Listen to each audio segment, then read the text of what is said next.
হালিম ভাই, হালিম ভাই, হালিম ভাই, সবাই বলেন হালিম ভাই, সবাই করেন হালিম ভাই। আগামী দিনে সুমন, সুমন, হালিম ভাই, এর লাইট ব্যবস্থা করে সামনে করো তো।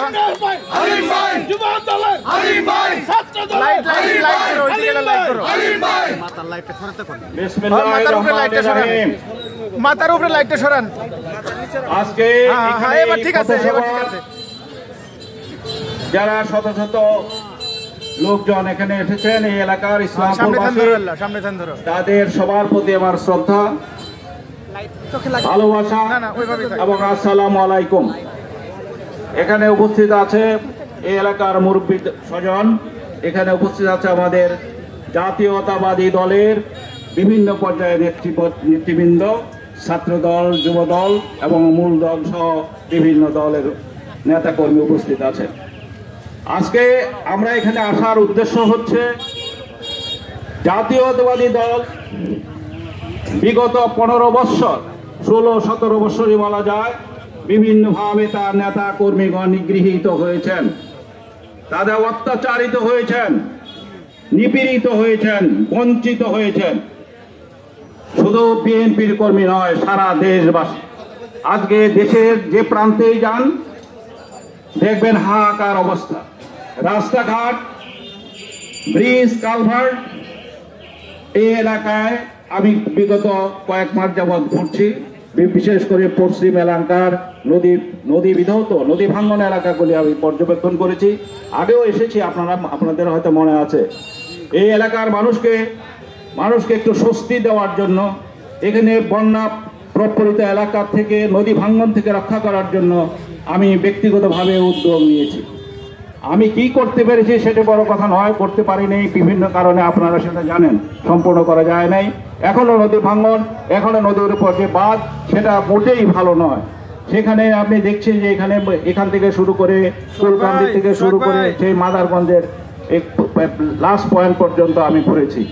এখনো ভাঙ্গন রোধ হয়েছে। বিগত 15 বছরে, 16 বছরে শুনেছি এখানে 1000 কোটি টাকা খরচ হয়েছে। আপনারা নিজেরা ব্যক্তিগতভাবে যে দেখতে পারেন যে এখানে কি কাজটি হয়েছে। সেই 100 কোটি বা 1000 কোটি টাকার আমি তো মনে করি যে এখানে 1 কোটি টাকাও খরচ হয়নি। এই সব টাকা সরকারের টাকা। মানে কি? সরকারের টাকা মানে আমাদের টাকা, সরকারের টাকা মানে আপনার টাকা। এই দেশের মালিক কারা? আমরা তো বইপত্র শুধু বলি, আমাদের সংবিধানে বলা আছে এই জনগণের মালিক হচ্ছে জনগণ। জনগণ কারা? জনগণ আপনি, আমি, এখানে যারা আছেন তারাই তো জনগণ। তাহলে তারাই তো মালিক। সেই মালিকদের কোনো খবর নাই, সেই মালিকেরা রাস্তা নাই, সেই মালিকদের ঘরে থাকার জায়গা নাই। ইলেকট্রিসিটি 1 ঘন্টা থাকে তো 3 ঘন্টা থাকে না, অথচ হাজার হাজার কোটি এই দেখে বিদেশে পাচার করা হয়েছে। এই টাকাগুলো যে দেশে থাকতো, এই দেশে বড় বড় ইন্ডাস্ট্রি হইতো। আজকে আমাদের ছেলেপেলেরা বেকার, আজকে তাদের চাকরি নাই, চাকরির জন্য হন্য করে পড়ছে।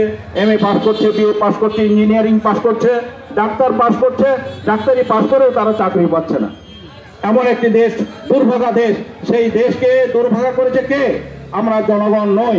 সেই যে সরকার নামে ছিল, যে সরকার সৃষ্টি হয়, যে সরকারকে আমরা সরকার হিসেবে আমরা ভোট দিয়ে গ্রহণ করি, সেই সরকার তো আসলে ভোটের নির্বাচিত হয়নি। সেই ভোট তো জনগণকে আমরা নির্বাচিত আসলে করি নাই। অনির্বাচিত দূর করে, দুর্বৃত্তায়ন করে, দুর্নীতি করে, এই জোর করে স্বৈর শাসন প্রতিষ্ঠা করেছিল যারা, তারাই লুটপাট করেছে। লুটপাট করে আমাদের ভাগ্যকে ছিনিয়ে নিয়েছে। এই দুর্ভাগা তারাই করেছে এবং সে ফল আল্লাহ তাআলা তাদের দিয়েছে।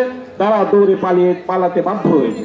যারা এই অপকর্ম করেছে, আল্লাহ আসলে শুনেন, আমরা যদি আল্লাহকে বিশ্বাস করি, আমরা যদি আল্লাহকে হাজের নাজের মনে করি, তাহলে নিশ্চয়ই আল্লাহর বিচার আপনারা নিজেরাই দেখেছেন যে আল্লাহর বিচার কি।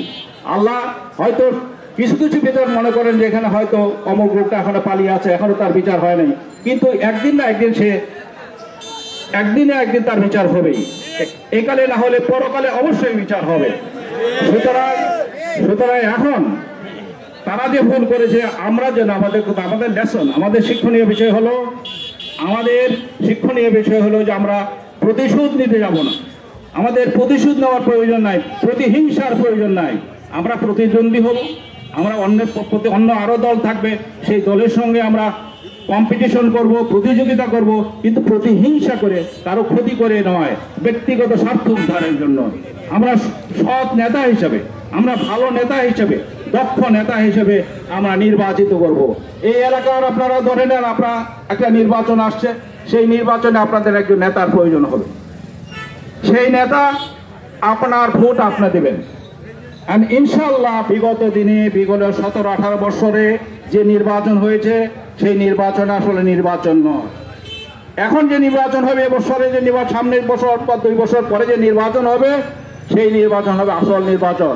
সেখানে আপনাদের যে ব্যথা বেদনা, যে আপনারা ভোট দিতে পারেন না সেই জন্য যে ব্যথা, সেই ব্যথা উপশম হবে। আপনারা নিজের ভোটটা নিজে দেবেন, যাকে খুশি তাকে দেবেন, সেই সুন্দরভাবে আপনারা ভোট দেবেন। কিন্তু আপনার ভোট দেওয়ার আগে আপনার সচেতন হতে হবে, আপনার বিবেককে সচেতন করতে হবে, আপনার আত্মাকে পরিশুদ্ধ করতে হবে। যে আমি, আমার আত্মা যদি পরিশুদ্ধ হয়, আমার আত্মা যদি ভালো হয়, তাহলে আমি একজন ভালো লোক চাবো। যে ভালো লোকটি যে সরকারে যে লোকটি কাজ করতে পারবে, এবং যে লোকটি চুরি করার কোনো অভ্যেস নাই জানি, এবং যে লোকটি ওখানে গেলে আমাদের এই বিশ্বাসটুকু থাকবে যে সে চুরি করবে না, সেই সৎ লোক, সেই দক্ষ লোক, এবং সে আমাদের এই এলাকার এই রাস্তাঘাট, এই নদী ভাঙন রোধ করার তার শক্তি বা ক্ষমতা আছে। এই ধরনের লোক আপনারা বেছে নেবেন, এটা আপনাদের উপর। আপনারা সেই জন্য আপনারা নিজেরা বিবেকবান হন, নিজেরা লেখাপড়া করেন, নিজেদের সন্তানাদেরকে আমি সবসময় বলি যে আমাদের এখন কর্তব্য হচ্ছে নিজেদের সন্তান যারা আছে, সন্তানদের স্কুলে লেখাপড়া করে পাঠিয়ে দেওয়া।